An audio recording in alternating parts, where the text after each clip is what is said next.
So I'm on the way to my baby being born, but I had this thought I had to get out. And the reason why dubstep is not popular anymore, and it's never going to come back, I mean, you could say that about all music trends, but like pop punk came back, you know, and there's like new pop punk, but dubstep is like, it's never going to be what it used to be. And like, just like what I mean by that is just like that style of EDM is because I think the reason it existed was because it was an expression of, look at what I just made on my computer. Isn't this cool? Look at what I just made on my computer.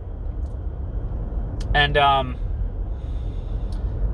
I, like, in 2013 and in 2012, 2011, 2013, like, making something on your computer and showing it to people was like such a rush, because computers were finally starting to become good enough where like you could save something and open it up in like 2 minutes, whereas before like 2006, like opening software was like an ordeal, and it was a pain in the ass just to open some software and like get something started. And the thing is like dubstep, I was thinking about Porter Robinson, right? Because like he had this album Nurture that's just like a beautiful album about like, you know, fucking grass in your backyard. And he would have never made that in 2013 when he made Spitfire. And the reason he made Spitfire and not Nurture back then is because he was so excited to use his fucking computer. His computer was the place to be. He just loved using his computer. He's like, look what I just made on my computer. That's what dubstep is like, you just made something on your computer. You're so excited you have to show people. And it's the same reason why Line Rider is never coming back. Because in 2009 and 2010, you would be watching Line Rider compilation videos on YouTube where you would see works of art unparalleled. I'm talking about mosaic, like the Line Rider stuff that people would make in 2008, 2009 was like that of the best glass work you would find on the Notre Dame or something like that. It was amazing.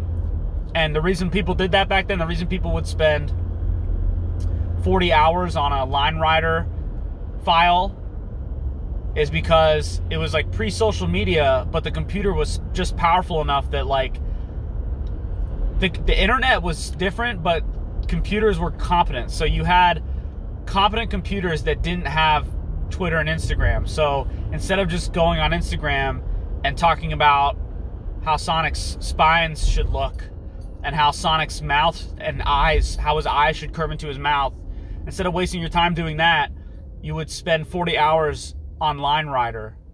And then when the iPhone came out, and like when Facebook got really popular, that started to change because people would just spend time on Facebook.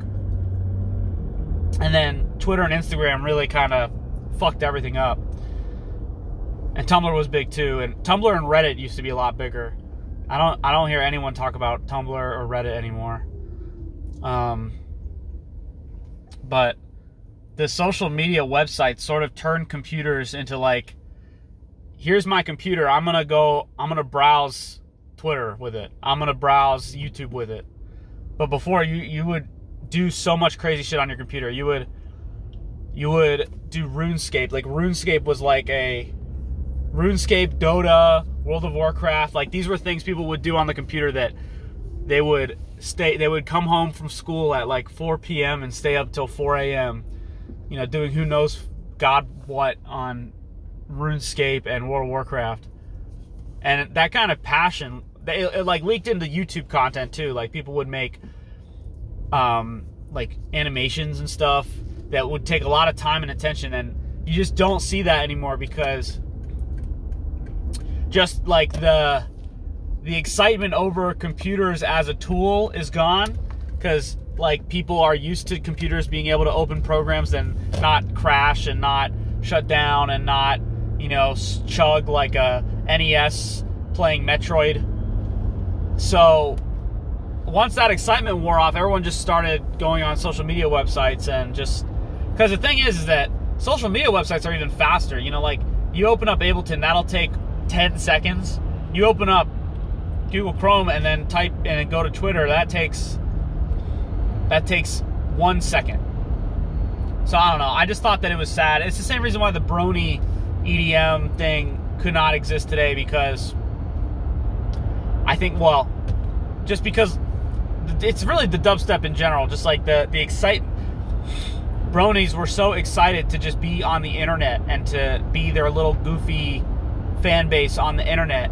That was so exciting. So not only were they excited about just like being online as a Brony, they were also excited to make like dubstep and make EDM, because it's something you could just make in your house. You could just make it in your bedroom.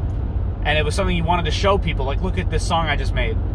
And people wanted to listen to it. That was the craziest shit. People wanted to listen to other people's crap. No one wants to watch other people's crap. I mean, like, you would be lucky to catch me watching like a new content creator's like video essay. Like, on the off chance, like, someone has to recommend me someone else's YouTube channel now, because like if I see, you know, Nintendo hot dog, or, you know, if I see a username I don't recognize, at this point it's like I don't care how smart they are, like, I don't care how good their video is. I literally don't give a shit. I just watched LS Mark because JebTube recommended him. And it's so insane. I'm like almost 30 now. I'm not almost 30. I'm late 20s, and like my favorite YouTubers are all way younger than me now, and they're like, the writing is so good. They're so intelligent. And it's kind of baffling me, like JebTube is also a Sonic Adventure 2 guy, but he started playing Sonic in like 2005. I started playing Sonic in 2001. So like, I played SA2 when it came out. I played Sonic Heroes when it came out. He played it all after like 06 was coming out. Like, that's crazy to me. That's insane to me. There are younger people. There are even younger people that are like playing SA2 for the first time on Steam, and then commenting on it and having like coherent thoughts without all of the nostalgia. I mean, it's good, because when I think about SA2, I'm like, I have such a tinted perspective because I grew up with it. So I have like my childhood memories of, you know, raising Chow and shit like that. Like, these people, when they come at it fresh and they still like it, that kind of makes me feel good, because it's like, okay, I didn't sink my whole life into like some ridiculous garbage. I am excited about my baby being born. I don't want you to think I don't give a shit about that, but I had this thought about like why certain types of music aren't like around anymore, and it's just the result of people not being excited just to use their computer as a tool. That's not exciting anymore. People used to use computers like crazy, just like to do crazy things.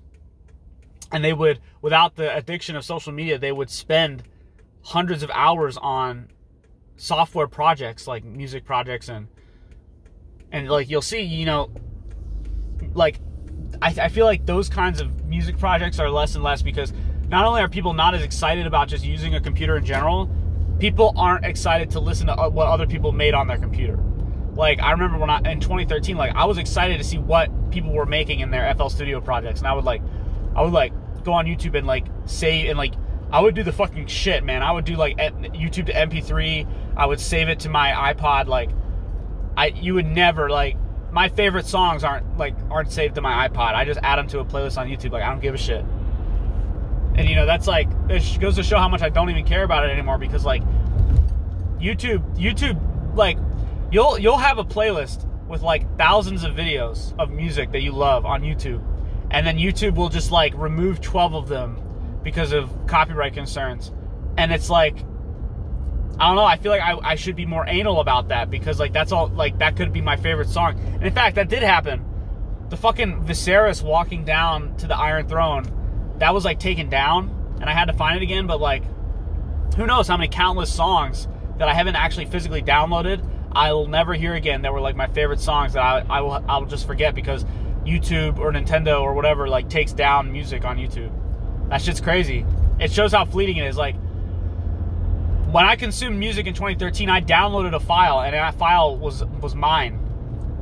Now it's like when your favorite Twitter person like gets kicked off Twitter, it's like you forget that person exists until you see them again on a different account, and it's crazy how much your brain, like, you'll forget, you know, you'll forget musicians, you'll forget artists, you'll forget games, you'll forget people until you see them again, and you like, it's crazy when you see them again, you're like, I literally completely forgot about you.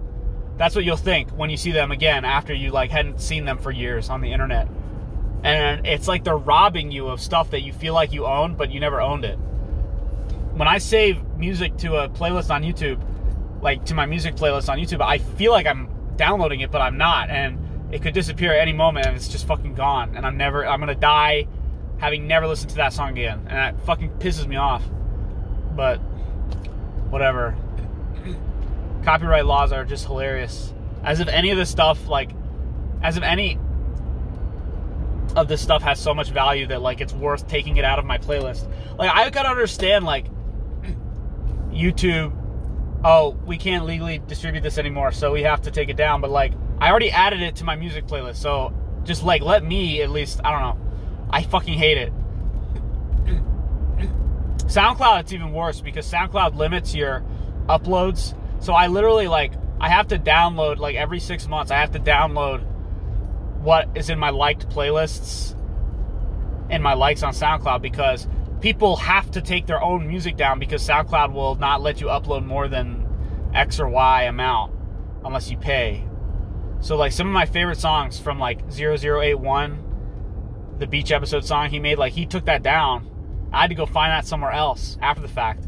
But there's other music. There's another song that, like, I can never find that is gone forever that the guy took down, and I have no idea how to find it, because I, like, you know, I don't read titles, I just look at the pictures. So when I want to find a song, I just look for the picture. I don't know what any of these fucking songs are called. Half the time they're in fucking, you know, male to female language, if you know what I mean. Male to female language is like using a bunch of hearts and weird cryptographic. It's literally, it's like cryptographic text. That's the kind of shit that they'll use when they like name an album. You go to Serena Sleep. You look up. What's it called? Oh my god, there's a YouTube channel. I love the music on that YouTube channel. It's called it's not called. They host Serena Sleep a lot, but if you type in Serena Sleep on YouTube, you'll find it. And the names of some of the albums that people will upload onto that channel are like, it's like I'm looking at, it's like you took a config file that wasn't meant to be opened in Notepad and you opened it in Notepad, and it's like you see the most asinine Egyptian hieroglyphics in your Notepad that you never thought existed, that you didn't know, the shapes, geometric configurations that you didn't know could possibly exist, opening in your fucking Notepad because you put a config file in there that wasn't meant to be read in Notepad. That's the kind of shit people are naming their albums. And I think what they do is they take a config file from their Steam game that they're playing and they drop it into Notepad, and then they copy and paste whatever showed up there, and then they tell Serena Sleep or whoever that YouTuber is that uploads Serena Sleep, they tell them, this is the name of my album. It's anyway, I'm at the hospital, so I gotta snap out of this and stop being weird. Hospitals are like, you can't be weird at all in a hospital. You'll make everyone uncomfortable. Alright.